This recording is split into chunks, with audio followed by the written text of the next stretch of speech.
안녕하세요. 사연을 시작하기에 앞서 구독과 좋아요 부탁드려요. 감사합니다. 사연 시작해 볼게요. 저는 25살에 결혼을 했어요. 신랑은 2살 위였고 참 성실하고 착한 사람이었죠. 결혼 1년 만에 아들을 낳았는데 그때 얼마나 행복했는지 모르겠어요. 첫 아이라 모든 게 신기하고 소중했거든요. 하지만 그 행복은 오래가지 못했어요. 아들이 100일도 채 되지 않았을 때였어요. 남편이 자꾸 피곤하다며 밥도 잘 안 먹고 얼굴이 점점 누렇게 변해가더라고요. 처음엔 육아로 인한 스트레스려니 했는데 어느 날 갑자기 쓰러졌어요. 급히 병원에 데려갔더니 간암이라는 청천벽력 같은 진단을 받았죠. 의사 선생님은 이미 많이 진행된 상태라고 하셨어요. 치료를 해보자고 하셨지만 남편의 상태는 날로 악화됐어요. 갓난아기를 돌보면서 병원을 오가는 날들이었죠. 시어머니께서 가끔 아이를 봐주시긴 했지만 밤새 울어대는 아기 때문에 병원에서도 제대로 쉴 수가 없었어요. 남편은 끝까지 아들 걱정만 했어요. 아이를 잘 키워달라고 미안하다고 계속 말했죠. 27살 아직 너무 젊은 나이에 남편을 떠나보냈어요. 그때 저는 26살이었고 갓난아기 하나만 남겨두고 혼자가 됐죠.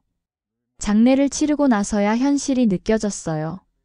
시댁에서는 재혼을 권했지만 저는 이 아이만 잘 키우면 된다고 생각했어요. 남편이 남긴 작은 보험금과 시댁에서 주신 얼마간의 돈으로 작은 방 하나를 얻고 아이를 키우기 시작했죠. 낮에는 아이를 시어머니께 맡기고 공장에 나가 일했어요. 밤에는 집에서 부업을 했고요. 손에 물집이 잡히고 허리가 아파도 참았어요. 이 아이 하나 제대로 키워야 한다는 생각뿐이었거든요. 아들은 정말 착하게 자랐어요. 다른 아이들이 아빠를 찾을 때도 우리 아빠는 하늘나라에 계신다고 당당하게 말하는 아이였죠. 초등학교에 들어가서도 공부를 열심히 했고 집안일도 도와줬어요. 제가 늦게 들어오면 라면이라도 끓여놓고 기다리는 그런 아이였어요. 나중에 크면 엄마한테 용돈 많이 드리겠다고 말하던 그 작은 입술이 아직도 생생해요. 그럴 때마다 가슴이 뭉클했죠. 이 아이 때문에 제가 살 수 있었어요. 중학교, 고등학교를 거치면서도 아들은 한 번도 삐뚤어지지 않았어요. 친구들이 놀자고 해도 엄마 일하러 간 사이에 집안일 해야 한다며 거절하곤 했죠. 성적도 상위권을 유지했고 장학금도 받았어요. 대학교에 들어갈 때는 정말 눈물이 났어요. 등록금이 걱정됐지만 아들이 아르바이트 하면서 다니겠다고 하더라고요. 그렇게 아들은 스스로 학비를 벌어가며 대학을 졸업했어요. 졸업 후에는 좋은 회사에 취직했어요. 첫 월급을 받고 온 날 아들이 봉투를 내밀며 이제 자기가 저를 모시겠다고 했을 때는 정말 세상을 다 가진 기분이었어요. 그렇게 몇 년이 지나고 아들이 좋은 사람을 만났다고 소개해줬어요. 며느리가 될 그 아가씨는 정말 착하고 예쁜 아이였어요. 저를 친어머니처럼 대해줬고 아들과도 참 잘 어울렸죠. 결혼식을 올릴 때는 남편이 없어서 아쉬웠지만 그래도 행복했어요. 이제 아들이 자기 가정을 꾸린다는 생각에 뿌듯했거든요. 신혼살림도 저랑 상의해서 하나하나 준비했어요. 결혼 2년 만에 손녀가 태어났어요. 정말 예쁜 아기였죠. 아들을 닮았는지 눈이 동그랗고 똘똘했어요. 며느리가 산후조리할 때 제가 매일 찾아가서 도왔어요. 국도 끓여주고 빨래도 해주고 아기도 봐주고요. 손녀가 자라면서 저를 할머니라고 부를 때마다 가슴이 벅찼어요. 아들과 며느리는 저를 정말 잘 챙겨줬어요. 주말마다 종종 찾아와서 안부를 묻고 명절 때마다 함께 보냈죠. 그런데 올해 추석을 앞두고 이상한 일이 생겼어요. 아들이 전화를 했는데 목소리가 평소와 달랐어요. 이번 추석에는 못 올 것 같다고 좀 바빠서 그렇다고 하더라고요. 아들의 목소리에는 힘이 없었어요. 며느리와 손녀 목소리도 들리지 않았고요. 뭔가 이상하다는 생각이 들었지만 그냥 바쁜가 보다 했어요. 하지만 추석이 되니까 너무 허전했어요. 예년 같으면 벌써 아들네 가족이 와서 북적거렸을 텐데 혼자 차례상을 차리려니 마음이 쓸쓸했죠. 그래도 아들과 손녀 생각에 평소보다 더 정성스럽게 음식을 준비했어요. 나물도 여러 가지 무치고 전도 부치고 아들이 좋아하는 갈비찜도 끓였어요. 손녀가 좋아하는 식혜도 만들었고 며느리 취향에 맞는 나박김치도 담갔어요. 다 만들고 나니 큰 보자기에 꽉 찰 만큼 많았어요. 그냥 가져다 주자는 마음이 들었어요. 아무리 바빠도 명절인데 가족이 함께 있어야 하는 게 아닌가 싶었거든요. 무거운 보자기를 들고 서울행 버스에 올랐어요. 아들 집에 도착했을 때는 오후 2시쯤이었어요. 평소 같으면 벌써 연락했을 텐데 깜짝 놀라게 해주고 싶어서 그냥 올라갔어요. 현관문 앞에서 초인종을 누르니 며느리가 나왔는데 얼굴이 이상했어요. 평소의 밝은 모습이 아니라 뭔가 당황한 표정이었죠. 추석인데 못 온다고 해서 음식을 가져왔다고 했더니 며느리가 문을 막으면서 지금은 문을 열어드릴 수 없다고 하는 거예요. 저는 깜짝 놀랐어요. 며느리가 저를 들여보내지 않겠다는 거였거든요. 그것도 추석날에 음식을 해서 가져왔는데 말이에요. 무슨 일이냐고 물어도 자꾸 말을 돌리고 그냥 돌아가라고만 하더라고요. 그때 안에서 손녀 목소리가 들렸어요. 할머니냐고 할머니 왔냐고 하는데 며느리의 얼굴이 더 당황한 표정이 됐어요. 저는 더욱 이상했어요. 서연이도 있으면서 왜 못 들어가는지 도대체 뭘 숨기는 건지 답답했죠. 하지만 며느리는 끝까지 문을 열어주지 않았어요. 결국 저는 다시 터미널로 향했어요.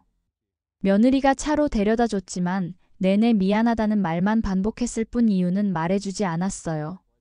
집에 돌아와서도 마음이 편하지 않았어요. 뭔가 큰일이 생긴 게 아닌가 싶었거든요.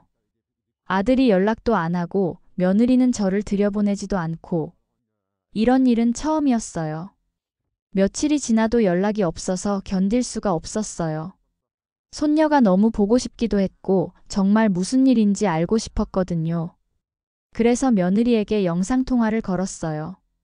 6살 된 손녀는 여전히 밝고 예뻤지만 뭔가 평소보다 조용한 것 같았어요. 아빠 엄마가 뭐 하냐고 물어보니까 아빠는 아파서 누워있고 엄마는 아빠 간병하고 있다고 하는 거예요. 그 순간 가슴이 철렁 내려앉았어요. 아빠가 어디 아프냐고 물어보니까 모르겠다고. 근데 아빠가 많이 아픈가 보다고 엄마가 자꾸 운다고 하더라고요. 손녀의 말에 더욱 불안해져서 급히 며느리를 바꿔달라고 했어요. 며느리는 별거 아니라고 그냥 좀 피곤해서 그렇다고 하더라고요. 하지만 며느리의 목소리에서 거짓말인 게 느껴졌어요. 그리고 서연이의 말이 계속 맴돌았어요. 뭔가 심상치 않았어요. 그날 밤 잠을 이룰 수가 없었어요. 남편이 간암으로 죽었는데 혹시 아들도? 그런 생각이 들면서 가슴이 답답했어요. 꿈에서도 남편이 나타나서 뭔가 말하려고 하는데 들리지 않았어요. 다음 날 아침 더 이상 참을 수가 없었어요. 옷을 입고 다시 서울로 향했어요. 이번에는 꼭 진실을 알아야겠다고 생각했거든요. 아들 집에 도착해서 문을 두드렸어요. 이번에도 며느리가 나왔는데 제 얼굴을 보더니 깜짝 놀라는 표정이었어요. 어떻게 또 왔냐고 하더라고요. 저는 오늘은 안 돌아간다고 민수가 어디 아픈지 말하라고 했어요. 며느리가 정말 별거 아니라고 하길래 아니라고 했어요. 서연이가 다 말했다고, 아빠가 아프다고, 엄마가 운다고 했다고 저를 속이지 말라고 했죠. 며느리의 눈에 눈물이 고였어요. 더 이상 숨길 수 없다는 표정이었죠. 이번에는 며느리가 문을 막지 않았어요. 천천히 문을 열어줬죠. 집안은 평소보다 조용했어요. 거실에 약봉지들이 놓여 있었고 공기청정기가 계속 돌아가고 있었어요. 며느리의 목소리가 떨렸어요. 저는 안방으로 향했어요. 문을 열고 들어가는 순간 세상이 무너지는 것 같았어요. 아들이 침대에 누워 있었는데 얼굴이 완전히 노랗게 변해 있었어요. 살도 많이 빠졌고 정말 남편이 죽기 전 모습과 똑같았어요. 제 목소리에 아들이 눈을 떴어요. 저를 보더니 힘없이 미소를 지으면서 왜 여기까지 왔냐고 하더라고요. 언제부터 아팠냐고, 왜 말을 안 했냐고 물어보니까 저를 걱정시키고 싶지 않아서 그랬다고 하더라고요. 아들의 눈에도 눈물이 고였어요. 그때 며느리가 들어와서 설명해 줬어요. 2달 전부터 아들이 피곤해하더니 병원에서 간암 진단을 받았다고 했어요. 다행히 말기는 아니어서 수술과 치료를 받고 있다고 했죠. 왜 말을 안 했냐고 하니까 제가 걱정할까 봐서 그랬다고, 그리고 제 건강도 안 좋은데 더 걱정시키고 싶지 않아서 그랬다고 하더라고요. 저는 아들을 안고 한참을 울었어요. 남편을 잃었던 그때의 공포가 다시 밀려왔거든요. 이 아들마저 잃으면 저는 어떻게 살아야 할지. 며느리도 함께 울면서 정말 죄송하다고 했어요. 저는 엄마가 얼마나 단단한 사람인데 이런 일은 함께 이겨내야 하는 거라고 했죠. 그날부터 저는 아들 간병을 도왔어요. 며느리 혼자서는 아이도 돌보고 간병도 하기 힘들었거든요. 다행히 아들의 암은 초기가 조금 지난 단계였고 수술도 성공적이었어요. 간병하는 동안 저와 며느리는 정말 최선을 다했어요. 저는 매일 새벽에 일어나서 아들이 좋아하는 미역국을 끓였어요. 항암 치료로 입맛이 없어하는 아들을 위해 죽도 여러 종류로 만들었고, 면역력에 좋다는 버섯이며 홍삼이며 안 해본 게 없었어요. 며느리는 밤새 아들 곁을 지키면서 토할 때마다 등을 쓸어주고 약 시간을 놓치지 않으려고 알람을 맞춰놨어요. 낮에는 아이 돌보느라 정신없는데도 병원 스케줄은 절대 빼먹지 않았죠. 아들의 혈액 수치를 노트에 적어가며 변화를 체크했고, 의사 선생님 말씀 하나하나 놓치지 않으려고 녹음까지 했어요. 제가 아들 옆에서 잠들 때면 며느리는 조용히 이불을 덮어주고, 며느리가 지쳐서 눈을 감으면 제가 아들 간병을 이어받았어요. 서로 한마디 말 없이도 척척 맞춰가며 아들을 돌봤어요. 아들이 머리가 빠지기 시작할 때는 며느리가 미리 모자를 여러 개 사놨어요. 아들이 의기소침해하지 않게 밝게 웃으면서 멋있다고 격려해줬죠. 저도 아들 앞에서는 절대 울지 않으려고 노력했어요.